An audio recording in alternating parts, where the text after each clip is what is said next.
प्यारे छात्रों, आज एक बार पुनः कक्षा 11 की ई क्लास में आपका स्वागत है।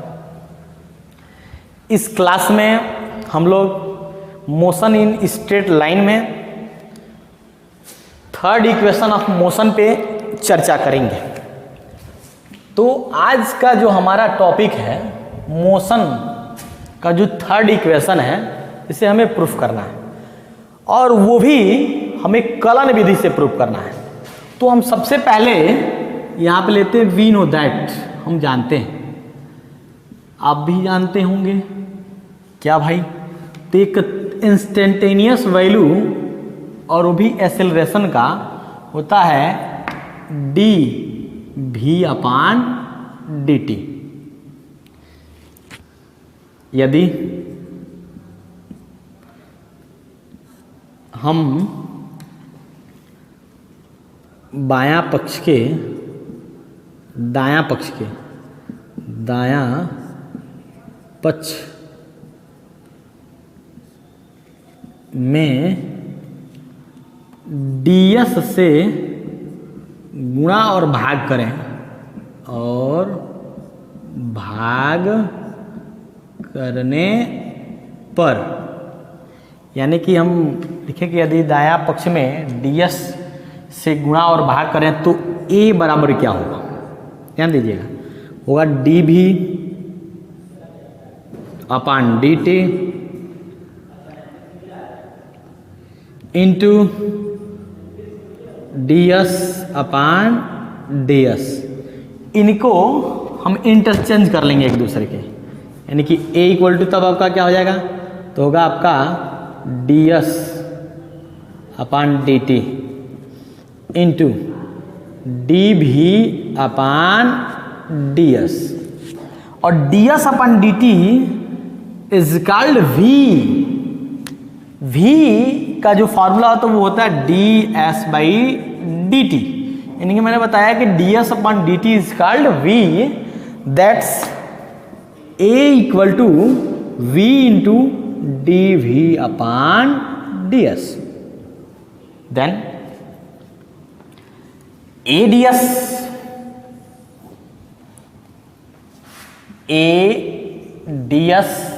इक्वल टू होगा VDV।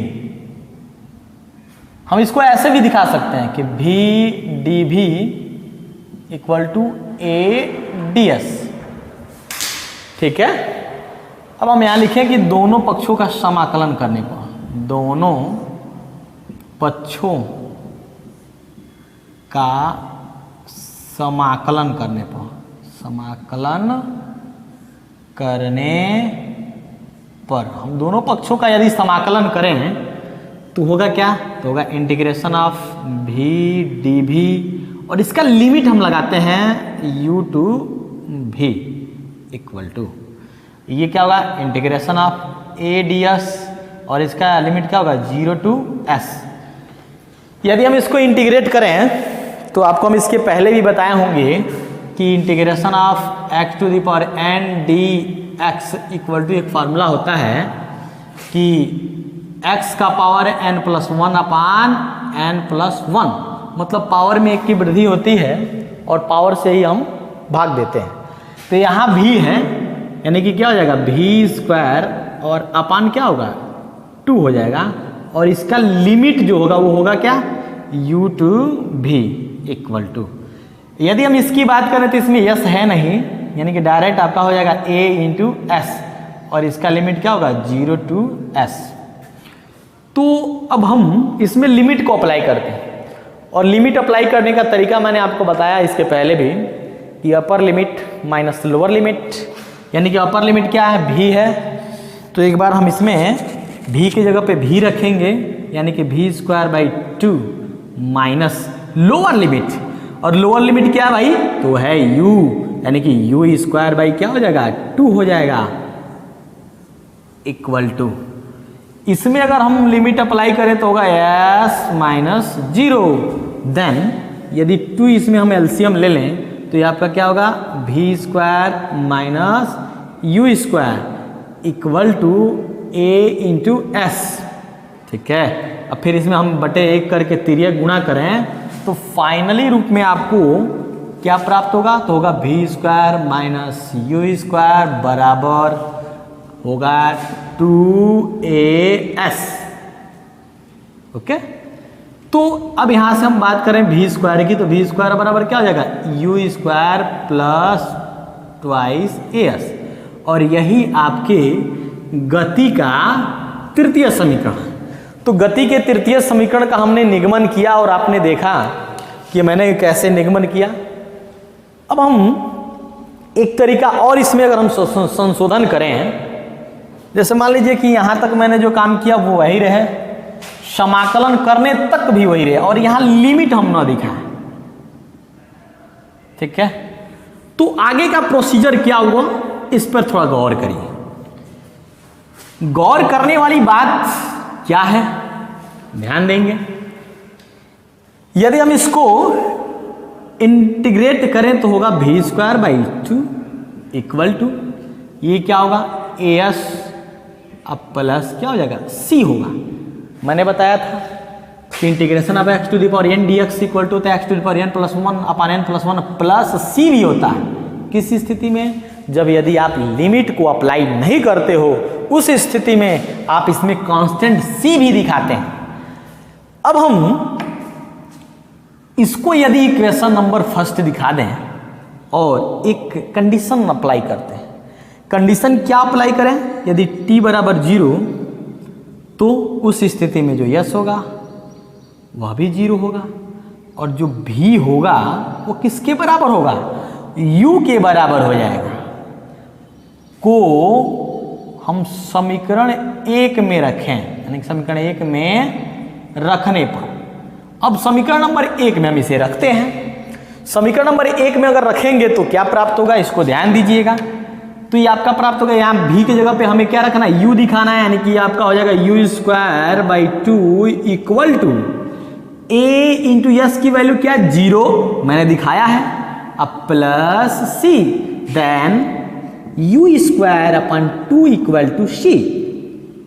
अब जो ये सी की वैल्यू प्राप्त हुई, इसे समीकरण नंबर 1 में रखने पर, यानी कि हम क्या करेंगे, तो लिखेंगे कि c का मान समीकरण 1 में रखने पर, किस में रखने पर, तो लिखेंगे c का यह मान समीकरण 1 में रखने पर। और समीकरण नंबर 1 क्या है, उस पर ध्यान दीजिए। तो समीकरण नंबर 1 आपका है V square upon 2 equal to A S plus C, और सी की वैल्यू हमने क्या प्राप्त किया भाई, तो उसको प्राप्त किया यू स्क्वायर अपान 2, यानी कि आपका हो जाएगा v square by 2 equal to A s, अब प्लस क्या हो जाएगा, तो होगा यू स्क्वायर बाई 2। अब हम इसके बटे 1 कर लें तो एक एलसीएम प्राप्त होगा, v square upon 2 equal to, ये एलसीएम हो जाएगा 2, और इसका गुणा करेंगे, इसमें क्या होगा 2as प्लस यू स्क्वायर, इस 2 से इस 2 को काट दें तो अंतिम क्या प्राप्त हो जाएगा, वी स्क्वायर बराबर यू स्क्वायर प्लस 2as, और यही आपके गति का तृतीय समीकरण है। तो इस प्रकार से हमने गति के तृतीय समीकरण को एक बार और प्राप्त किया, यानी कि अब हम लोगों ने गति के तृतीय समीकरण को प्राप्त कर लिया। अब इसके बाद हम गति की बात करें, गुरुत्वाकर्षण के अधीन गति, और उस दौरान जो गति के समीकरण होंगे वो क्या होंगे,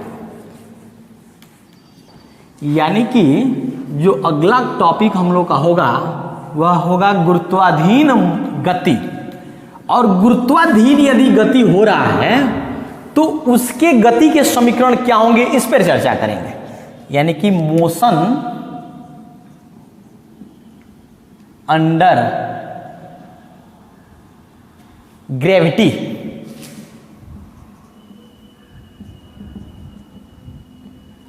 यानी कि गुरुत्वाधीन गति पे अगर हम बात करें, गुरुत्वाधीन गति का मतलब क्या, यानी कि वह गति जो गुरुत्व के अधीन हो रही हो, यानी गुरुत्वाकर्षण बल के अधीन अगर कोई गति हो रही है, जैसे मान लें हमने एक मार्कर लिया, यदि इस मार्कर को हम यहाँ से अगर छोड़ देते, मार्कर नीचे जाएगा।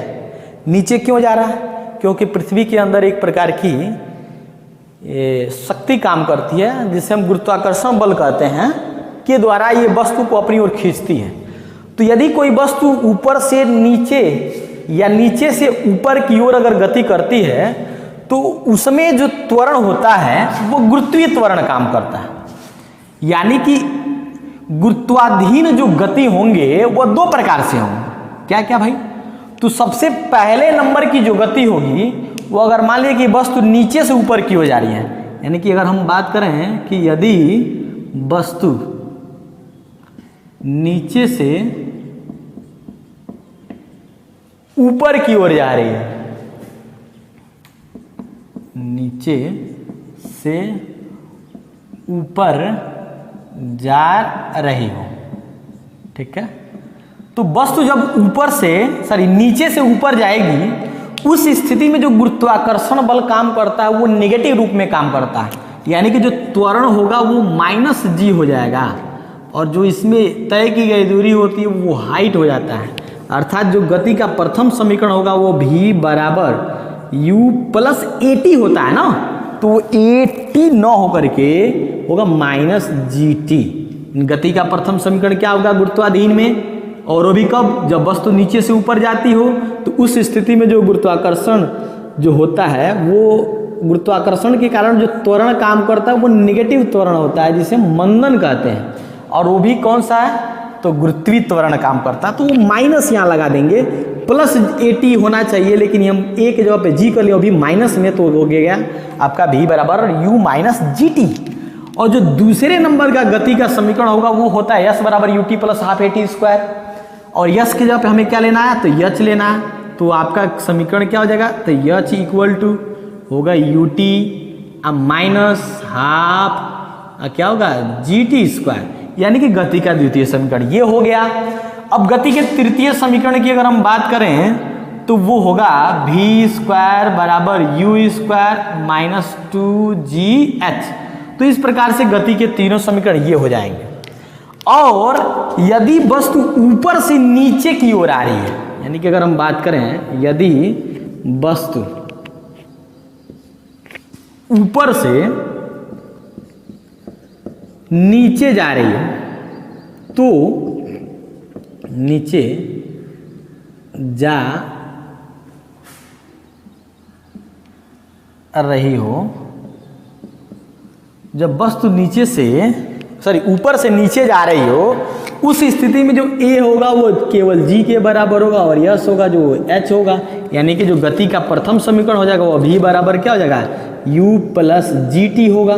और जो गति का द्वितीय समीकरण होगा वो क्या होगा? h इक्वल टू होगा ut plus half gt square.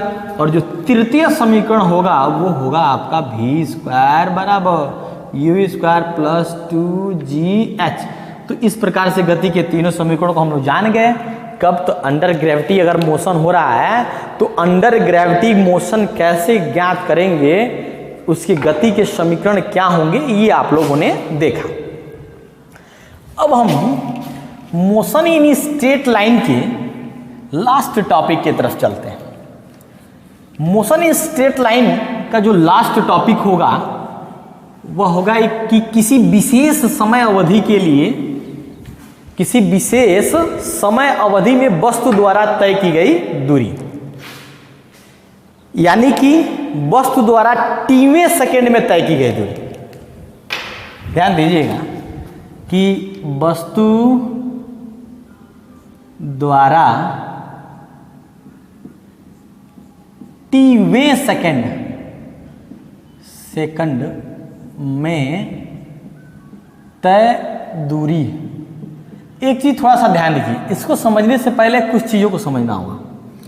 जैसे मान लीजिए कि कोई वस्तु है जो 5 मीटर प्रति सेकंड से अपनी गति प्रारंभ करती है और 2 मीटर प्रति सेकंड स्क्वायर त्वरण के कारण अपनी गति प्रारंभ करती है। तो ये इसका प्रारंभिक वेग u क्या होगा 5 मीटर पर सेकेंड, इसका जो त्वरण होगा वो क्या होगा भाई, तो होगा 2 मीटर पर सेकेंड।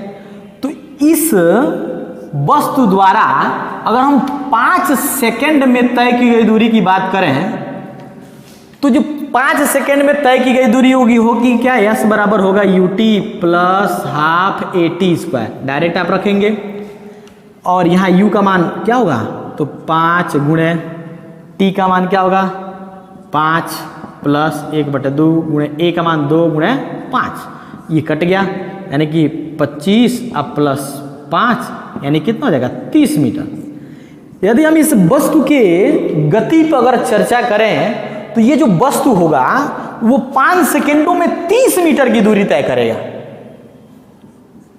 एक चीज ध्यान दीजिए, यदि कोई वस्तु त्वरित गति करता है तो त्वरित गति करते समय एक चीज ये होता है कि उसकी पहले सेकंड में तय की गई दूरी कुछ और होती है, दूसरे सेकंड में तय की गई दूरी कुछ और होती है, तीसरे सेकंड में तय की गई दूरी कुछ और होती है, ऐसे डाट 5वें सेकंड में तय की गई कुछ और होती है। यानी कि हर सेकंड में वो अलग अलग दूरी तय करता है। पहले सेकंड में उसका वेग 5 है तो वो दूरी कम तय करेगा, दूसरे सेकंड की अगर हम बात करें तो उसका जो वेग होगा वो 7 हो जाएगा, यानी कि उस वेग से दूरी तय कुछ और तय करेगा। और अगले तीसरे सेकंड की बात करें तो वो क्या हो जाएगा 2 और जुट गया यानी कि 9 हो गया। यानी कि उसका वेग हमेशा परिवर्तित होता रहता है।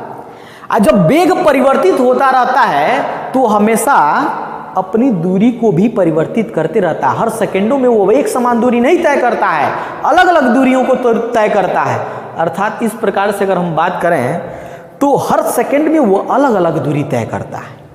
यदि इस वस्तु द्वारा दूसरे सेकंड में या तीसरे सेकंड में या 5वें सेकंड में तय की गई दूरी निकालना है, अर्थात एक विशेष समय अवधि की अगर दूरी निकालना है तो हम करेंगे क्या।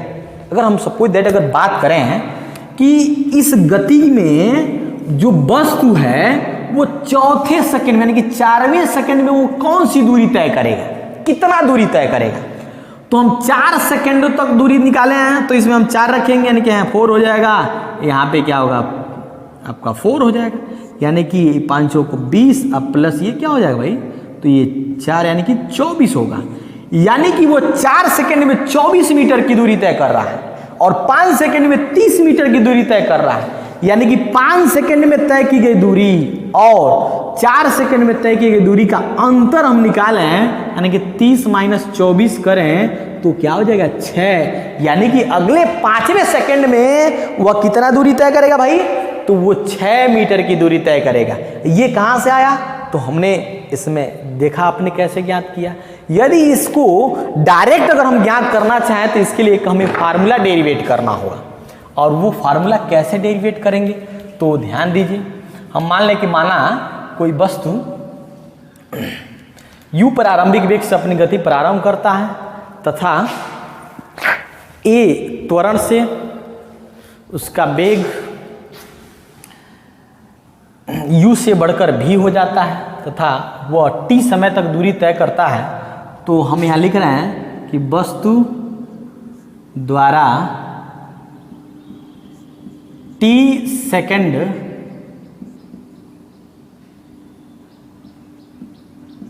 में तय दूरी, वस्तु द्वारा t सेकंड में तय की गई दूरी क्या होगी, तो एस टी बराबर हो गया क्या ut plus half at square. इसको हम इक्वेशन फर्स्ट कर देना है। अब हमें tv सेकंड में तय की गई दूरी निकालना है तो हम इससे 1 सेकंड पहले यानी कि 1 सेकंड पहले तक तय की गई दूरी निकालेंगे। यानी कि अब यहां निकालेंगे वस्तु द्वारा t-1 सेकंड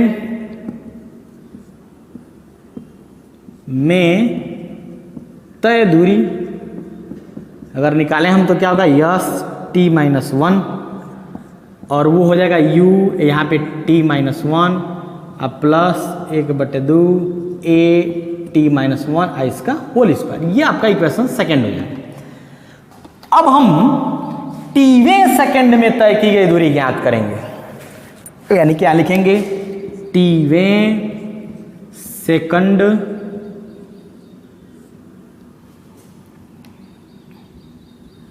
में तय दूरी, और टीवें सेकंड में जो तय की गई दूरी होगी वो s बराबर हो जाएगा क्या भाई, तो होगा S T minus S T minus 1। अब हम मान को रखेंगे इसमें, यानी कि आप देखते रहिए क्या हो रहा है, यानी कि यस बराबर आपका हो जाएगा यस टी, और यस टी का मान हम लोगों ने क्या ज्ञात किया, यू टी अब plus half A T square अब माइनस यहाँ पे क्या होगा, तो यू टी, यू ब्रैकेट में मन कर लीजिए थोड़ा सा, यू टी माइनस 1, यानी कि ये आपका होगा यू टी माइनस 1 अब plus half A T minus 1 इसका होल स्क्वायर ब्रैकेट बंद। अब हम क्या करेंगे, तो U T plus 1/2 A T square minus bracket बंद ही रहेगा, यू का अंदर गुणा करते हैं यानी कि यू टी माइनस यू। अब ये क्या होगा, प्लस 1/2 ए, यहाँ क्या होगा टी स्क्वायर माइनस 2t अब प्लस 1 ब्रैकेट, हम इसको भी तोड़ देते हैं, यानी कि तब आपका हो जाएगा U T plus half A T square, ठीक है, माइनस ब्रैकेट में ही इसको अभी हम रहने देंगे, और ये आपका हो जाएगा क्या, तो यू टी माइनस यू अब माइनस 1/2, क्यों माइनस करेंगे भाई, ये माइनस ये प्लस ही रहेगा, minus plus A T square, ठीक है, यानी कि होगा 1/2 A T square minus 1/2 A 2t फिर माइनस 1 प्लस 1/2 ए। अब हम क्या करेंगे, इस ब्रैकेट को तोड़ देंगे, जब इस ब्रैकेट को तोड़ेंगे क्या होगा, तो यू टी प्लस होगा 1/2 ए टी स्क्वायर माइनस ये आपका होगा यू टी माइनस माइनस क्या हो जाएगा प्लस यू, फिर ये माइनस हो जाएगा माइनस 1/2 ए टी स्क्वायर, और इस माइनस से ये क्या होगा प्लस हो जाएगा 1/2 ए और फिर इंटू 2t और फिर माइनस 1/2 ए। अब हम देख क्या रहे हैं कि ये 1/2 A T square 1/2 A T square से कैंसिल हो जाएगा, यू टी से यू टी कैंसिल हो जाएगा, तो इस प्रकार से आपका बच जाएगा u प्लस 1/2 ए 2t माइनस 1/2 ए। हम इसमें 1/2 ए कॉमन कर देंगे, यानी कि आपका हो जाएगा u अब प्लस 1/2 ए कॉमन हो जाएगा, और बचेगा क्या भाई, तो बचेगा आपका 2t माइनस 1। यही आपका टीवें सेकेंड में तय की गई दूरी का फार्मूला होगा। तो प्यारे बच्चों आज के लिए बस इतना ही, धन्यवाद।